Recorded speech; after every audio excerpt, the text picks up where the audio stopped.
ये मुल्क पाकिस्तान का वो पहला एमपीए है जो 3 मरले के छोटे से घर में, जो कि किराए का, इनका अपना जाती भी नहीं है, इनके घर का जो पाइप है वो भी टूटा हुआ है। लोगों के इज्तिमाई मामलात और उनके जितने भी सॉल्यूशंस हैं मस्जिद में बैठकर निकाले जाते हैं। इन्होंने खराब सड़क जो बनी उसकी दोबारा कारपेटिंग का हुक्म दिया, ठेकेदार की सरजनिश की। इसके साथ साथ वो तमाम गलियां जिनमें सोलिंग पड़ चुकी थी, ईंटें पड़ चुकी थी, लेकिन जब पता चला कि ईंटें 2 नंबर हैं या जो चनाई का मसाला है वो भी खराब है, तो उन तमाम की तमाम गलियों को इन्होंने दोबारा तामीर करने का हुक्म दिया।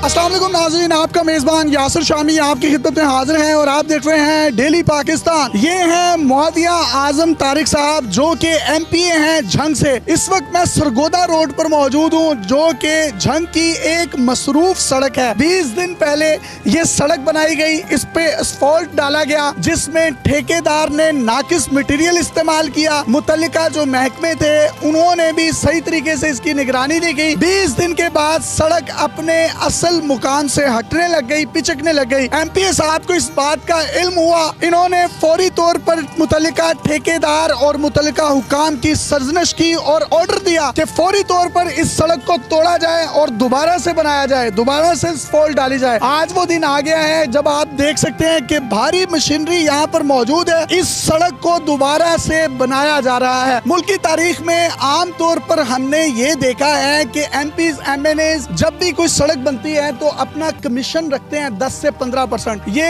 1.5 किलोमीटर तवील सड़क थी जिस पर 22 करोड़ रुपए के फंड हुकूमत पाकिस्तान की तरफ से रखे गए थे, लेकिन ये जो शख्सियत मेरे साथ मौजूद है इन्होंने अपने ऊपर 1 रुपया या 1 पैसा लेना भी हराम समझा, 1 रुपए का किक बैक भी नहीं लिया। यही वजह है कि इन्होंने धड़ल्ले से बड़े बेलोस होकर उस ठेकेदार की और मुतल्लिका हुकाम की सरजनश की और उनको ये हुक्म जारी किया कि दोबारा से सड़क बनाए। और आज इस सड़क को दोबारा से बनाया जा रहा है। असफाल्ट के लिए बड़ी मशीनरी भी यहाँ पर पहुंच चुकी है। अगर इस तरह के एमएनएस, इस तरह के एमपीएस पाकिस्तान की तारीख में आएंगे तो पाकिस्तान का इंफ्रास्ट्रक्चर, पाकिस्तान की डेवलपमेंट, पाकिस्तान की रोड्स, इवन आपकी जो पब्लिक हेल्थ के डिपार्टमेंट हैं वो भी बड़े अच्छे तरीके से काम करेंगे। सर, ये तकरीबन 22 करोड़ रुपए का प्रोजेक्ट था। अगर आप कमीशन भी लेना चाहते तो 3-4 करोड़ रुपए बनती थी। आपने कमीशन को भी लात मारी। जब सड़क गलत बनी तो आपने मुतल्लिका ठेकेदार की भी सरजनश की। इसकी वजह क्या है? यहाँ से लोगों ने गुजरना है और ये लोगों के पैसे से बनने वाली सड़क है। अगर तो ये महकमे के किसी अफसर ने या ठेकेदार ने अपने बाप दादा के पैसे लाए हुए हैं तो कोई मसला नहीं है, वो अपनी मर्जी से खैराती काम करे और उसके बाद अपने पैसे लेके चला जाए। लेकिन अगर मेरे झंग के लोगों के पैसे हैं, गरीब अवाम के पैसे हैं, आप तो 22 करोड़ रुपए की सड़क की बात करते हैं, यहाँ से कोई माइकल लाल 22 रुपए भी ले जाए तो हम ऐसी तैसी ना फेर दें। कोई बंदा यहाँ से 1 रुपए की करप्शन कर जाए मेरी टीम में, वो मेरी टीम का हिस्सा नहीं रह सकता। और कोई ठेकेदार यहाँ पे 1 रुपए की करप्शन करे उसके बाद दोबारा न सिर्फ ये कि वो उस काम को मुकम्मल करेगा, बेशक वो अरब रुपए का काम क्यों ना हो, और कोई महकमे का बंदा मुझसे, मेरे काम से या मेरे ठेकेदार से कोई करप्शन करे, कोई परसेंटेज मांगे, उसको भी अल्लाह की मेहरबानी से हम रहने नहीं देते।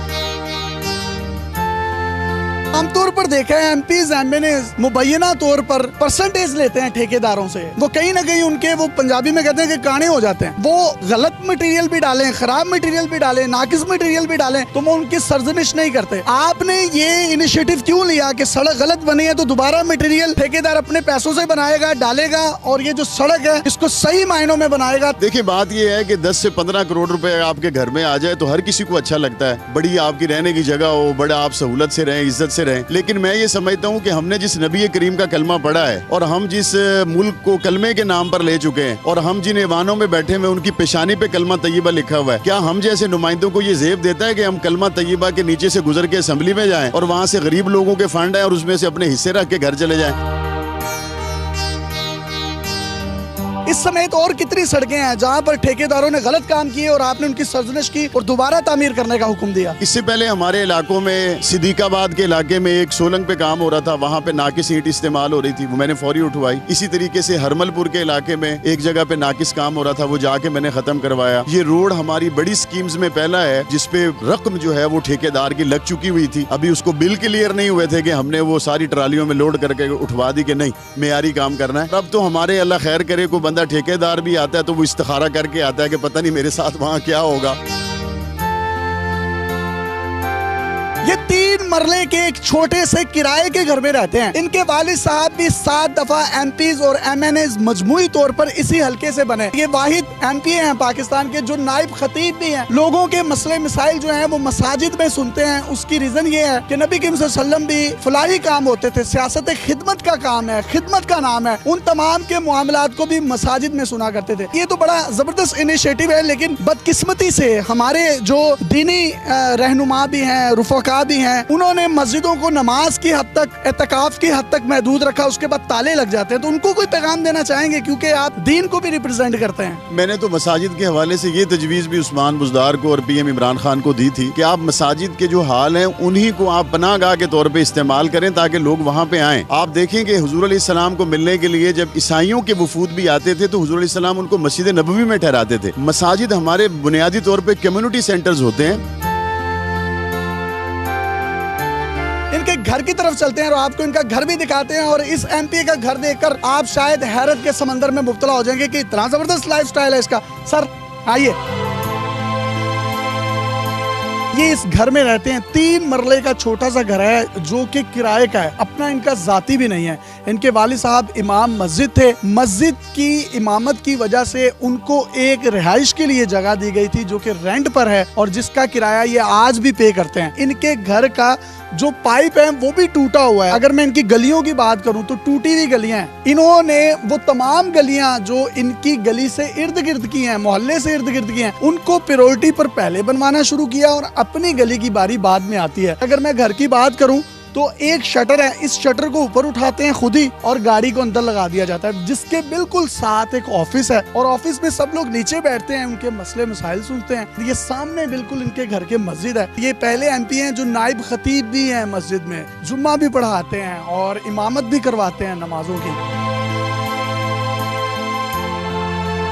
मैंने अपनी जिंदगी में कम से कम ऐसा एमपी है मैंने नहीं देखा जिसके घर का पाइप भी टूटा हो और पानी की लीकेज हो रही हो। वहाँ से पैसे कहीं छुपा के रखे हुए हैं, ये तर्ज जिंदगी है ये। आपने पहली मरतबा ऐसा एमपीए देखा है। मैंने अपने से पहले एक एमपीए भी ऐसा देखा हुआ है। उस एमएनए और एमपीए का नाम मौलाना आजम तारिक है जो मेरे वालिद साहब थे। उन्होंने न सिर्फ ये कि जेल में बैठ के इंतखाब जीत लिया बल्कि यहाँ हजारों लोग अपने मसाइल लेके आते थे। मैंने ये सब कुछ उनसे सीखा। मैं ऊपर वाला घर भी आपका देख रहा हूँ जिसमें टीआर और गार्डर पड़े हुए हैं। बड़ा खस्ता हाल है। घर क्यों नहीं बनाया? वालिद साहब भी 7 दफा असम्बलियों में पहुंचे, आप खुद भी असम्बली में हैं। जितनी एक एमएनए या एमपीए की तनख्वाह होती है उससे अगर ऊपर वाला घर बनता होता, उससे अगर बड़े बड़े फार्म हाउस और हिरन और मोर और खूबसूरत एक जिंदगी का नक्शा कायम किया जा सकता होता तो मेरे वालिद साहब भी कर लेते, मैं भी कर लेता। मुझे तो उस तनख्वाह में ये सब कुछ बनता हुआ नजर नहीं आता। अगर किसी का बन जाता है तो वो मेरे साथ राब्ता जरूर करे ताकि मैं भी अपने लिए आसानियां पैदा कर। आपके अपने घर की और गली की जो सड़क है वो अभी तक खस्ता है, लेकिन इर्द गिर्द की आपने सड़कें सोलिंग करवा दी है। इसकी रीजन क्या है? सियासी नुमाइंदे का मतलब ये है कि आप उस कौम के खादिम होते हैं। खादिम अपना खूबसूरत गली मोहल्ला सब कुछ बना ले और बाकी लोग पीछे रह जाए। मैंने पहले काम शुरू करवाया मर्जीपुरा में, मुख्तलिफ इलाकों में, हरमलपुर में, लूले शाह में, हमने वहाँ काम शुरू करवाया। लेकिन मैंने मोहल्ले वालों को कहा पहले आपकी गलियां बनेगी, मैं आपको भी विजिट कराता हूँ, आखिर में मैं अपनी बनवाऊंगा अगर ग्रांट बच गई तो जी ग्रांट मिलेगी तो सबसे पहले इनकी अपनी गली बननी चाहिए थी, लेकिन इन्होंने ये फैसला किया कि अपनी गली नहीं बनेगी, सबसे पहले मेरे वोटर्स की गली बनेगी। इनके मोहल्लेदारों से हमने इन्वेस्टिगेशन की कि जब इनके वालिद साहब इस हल्के में सुई गैस सबसे पहली दफा लेकर आए, 2 साल तक इनके घर में सुई गैस नहीं थी। बारी 2 साल के बाद आई और 2 साल तक इनकी वालदा लकड़ियां जलाते रही। आपके वालिद साहब ने मस्जिद में सियासत की, 7 दफा उन्होंने यहाँ से इलेक्शन जीते, तो क्या करोड़ों रुपया उन्होंने लगाया या उनके पीछे कोई बड़े इन्वेस्टर्स थे? मिंबर और मेहराब की जिम्मेदारी भी अल्लाह ने हमें दी है। इन लोगों की सियासी जिम्मेदारी के लिए अल्लाह ताला ने हमें मौका दिया। हम यहाँ पे इलेक्शन पे करोड़ों रुपए लगाते नहीं है। मेरे 8 लाख रुपए लगे हैं मेरे इलेक्शन पे। इसलिए मैं ये समझता हूँ कि हमारे लोग हमसे जितनी मोहब्बत करते हैं हम ऐवान में पहुँच के फिर उनको भूलते भी नहीं।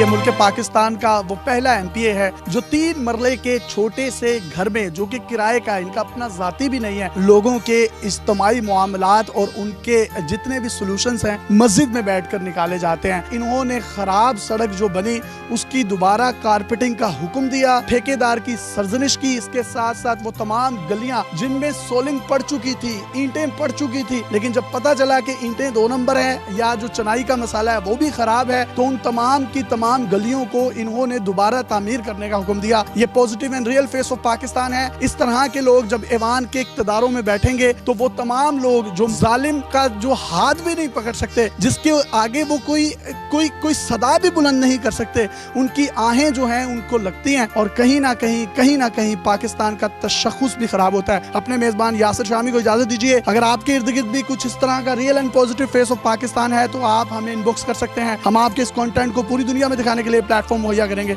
इजाजत दीजिए। अल्लाह हाफिज़।